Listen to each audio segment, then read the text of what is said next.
Okie dokie. Okie dokie.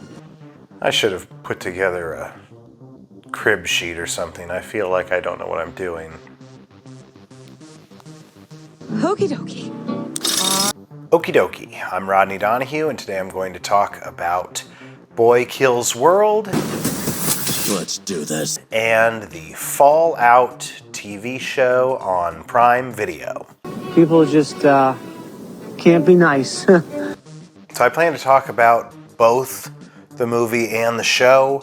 So the reason I want to talk about both of these together is because Fallout and Boy Kills World both try to do the exact same thing.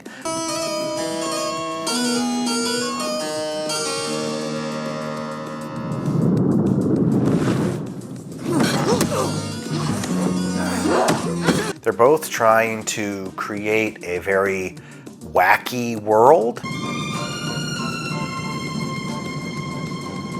You smell good. What? For us to watch and sort of experience. And I feel like Boy Kills World crafts this wacky world in an expert kind of way. Oh, that's Dave. Yeah, he's got a lot of issues. And Fallout pretty much fails entirely doing that.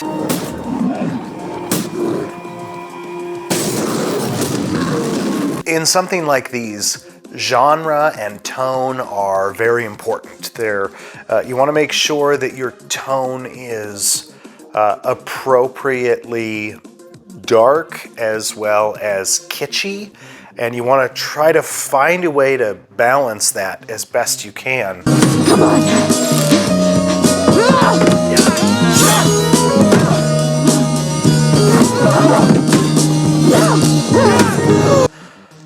I think that Boy Kills World does that for at least the first hour and a half. I would say maybe not so good during the last 15 minutes.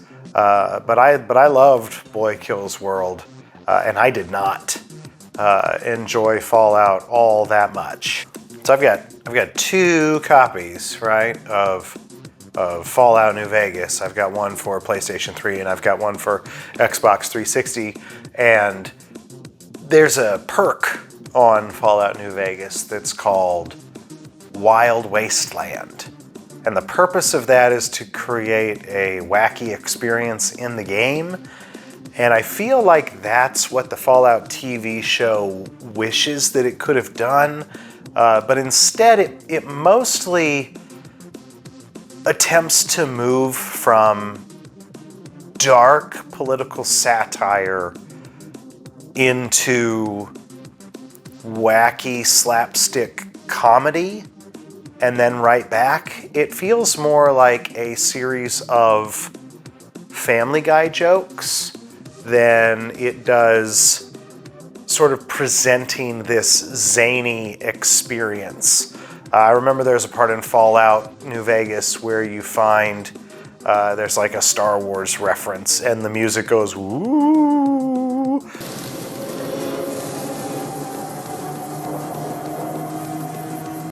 But the series doesn't really do that.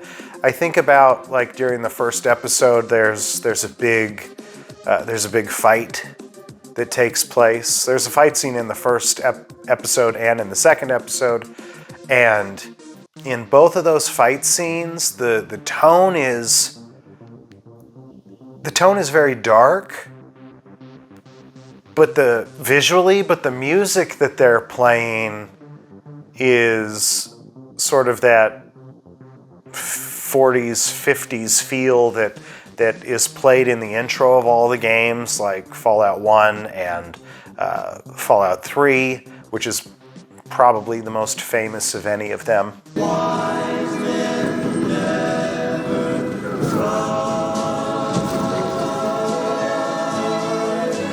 Some enchanted evening, some enchanted evening. It doesn't really work. The show doesn't do a good job of making that transition.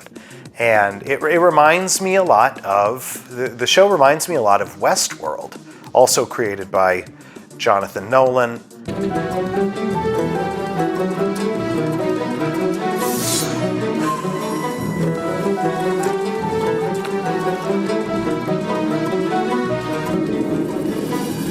I'll be damned. It's us. Yes, fine. There are scenes in Westworld where there's sort of a lighthearted atmosphere, and then something very dark happens.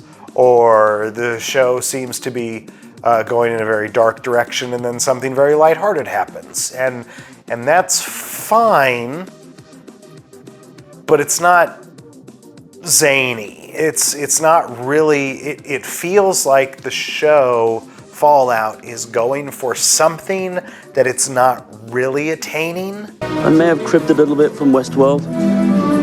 Will you try writing? Boy Kills World is very different. Boy Kills World does a very good job of bringing us into this very zany experience. Apple camels. Apple, what? That can't be right. Dodo buns for long limbs. Uh-oh, can't read his lips. Is he mumbling in a different language? It happens very early on, very quick. Within the first 5 minutes, our narrator tells us that, you know, most kids hate chores, but not me. I'm the tidiest little assassin that has ever lived. And they show pictures of him carrying things and sweeping and just general cleanliness. The main character of Boy Kills World is known as Boy. He's not quite sure what to do, and he says, "What would Shaman say?"